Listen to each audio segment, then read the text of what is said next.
Hey guys, ഇന്നാണ് കാക്കുൻ്റെ കല്യാണം. അപ്പോൾ അതിൻ്റെ ഒരു ഗെറ്റ് റെഡി വിത്ത് മീ ആയാലോ, അല്ലെങ്കിൽ വേണ്ട ഗെറ്റ് റെഡി വിത്ത് അസാക്ക. ഇന്ന് ഞാൻ ഒറ്റക്കല്ല ഒരുങ്ങണത്, നിന്നെ ഒരുക്കി തരാൻ ഒരു ഇത്ത വരുന്നുണ്ട്. മല്ലു മേക്ക് ഓവർ എന്നാണ് അവരുടെ ഇൻസ്റ്റാഗ്രാം ഐഡിൻ്റെ പേര്. ഞാൻ ഒറ്റക്കാണ് റെഡി ആവണതെങ്കിൽ ഇത് അപ്ലൈ ചെയ്തു അത് അപ്ലൈ ചെയ്തു എന്നൊക്കെ എനിക്ക് പറയായിരുന്നു. പക്ഷേ ഇവർ ഒരുക്കി തരുന്നതുകൊണ്ട് എനിക്ക് പ്രൊഡക്ട്സും കാര്യങ്ങളൊന്നും കറക്റ്റായിട്ട് അറിയാണ്ടായിരുന്നില്ല. സോ ഇതാണ് എൻ്റെ final look. Last time fix ആക്കിയ ഒരു ഔട്ട്ഫിറ്റ് ആയിരുന്നു എൻ്റെ ഇന്നത്തെ ഔട്ട്ഫിറ്റ്. എനിക്ക് അത്രയ്ക്ക് അങ്ങോട്ട് ഇഷ്ടപ്പെട്ടിട്ടുണ്ടായിരുന്നില്ല, പക്ഷെ നേരിട്ട് കണ്ടവരൊക്കെ നന്നായിട്ടുണ്ട് എന്ന് പറഞ്ഞിട്ടുണ്ടായിരുന്നു. അപ്പോഴാണ് എനിക്ക് ആശ്വാസമായത്. സ്റ്റിച്ച് ചെയ്യാമെന്നായിരുന്നു ഞാൻ വിചാരിച്ചിട്ടുണ്ടായിരുന്നത്, പക്ഷേ പെരുന്നാളും തിരക്കായതുകൊണ്ട് കുറച്ച് ലാഗ് ആയതുകൊണ്ട് അത് നടന്നില്ല. അതുകൊണ്ടാണ് ലാസ്റ്റ് ടൈം സെറ്റാക്കിയ ഔട്ട്ഫിറ്റ് ആണെന്ന് ഞാൻ പറഞ്ഞത്. പിന്നെ ഇത്ര മേക്കപ്പ് ഇട്ടിട്ട് നിങ്ങളെന്നെ കണ്ടിട്ടുണ്ടാവില്ല, അപ്പോൾ അങ്ങനെ മേക്കപ്പ് ഒക്കെ ഇട്ടിട്ട് എങ്ങനെ ഉണ്ട് എന്നുള്ളത് എന്തായാലും കമൻറ്റ് ചെയ്യും. അങ്ങനെ ഫസ്റ്റ് ഞാൻ റെഡിയായി, പിന്നെ സുമിതാത്താനെയും തന്നെയാണ് റെഡിയാക്കിയിട്ടുണ്ടായിരുന്നത്.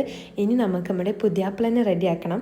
പുതിയാപ്ലൻ്റെ മേക്കപ്പ് ആർട്ടിസ്റ്റ് ഞാനാണ്. അപ്പം നിങ്ങൾ വിചാരിക്കും ഫ്രണ്ട്സുകളൊക്കെ അല്ലേ മാറ്റിക്കാന്നുള്ളത്. ജസ്റ്റ് പൗഡർ മാത്രം ഇട്ടിട്ട് പോയാൽ പോരല്ലോ, എൻ്റെ കല്യാണമല്ലേ, എൻ്റെ സ്പെഷ്യൽ ഡേ അല്ലേ, അപ്പോൾ സ്പെഷ്യലായിട്ട് തന്നെ മാറ്റണ്ടേ. പിന്നെ കാക്കു പ്രത്യേകം പറഞ്ഞിട്ടുണ്ടായിരുന്നു കല്യാണത്തിന് ഞാൻ തന്നെ മാറ്റിപ്പിക്കണമെന്ന്. അപ്പോൾ പിന്നെ ഞാൻ ഒന്നും നോക്കിയില്ല, ഞാൻ അങ്ങോട്ട് സെറ്റാക്കി കൊടുത്തു. ഞാൻ മേക്കപ്പിൻ്റെ കാര്യങ്ങളൊന്നും പഠിക്കാൻ പോയിട്ടില്ലെങ്കിലും ഈ വീട്ടിലുള്ള എല്ലാവരും എന്നെ കാണുന്നത് ഒരു മേക്കപ്പ് ആർട്ടിസ്റ്റ് ആയിട്ടാണ്. എന്ത് ചെയ്യാനാ, എൻ്റെ അടുത്തുള്ളൊരു വിശ്വാസത്തിൻ്റെ പേരിലാണല്ലോ എന്നെയും കൊണ്ട് ചെയ്യിപ്പിച്ചത്. അപ്പോൾ ഞാൻ ഒക്കെ റെഡിയാക്കി കൊടുത്തു.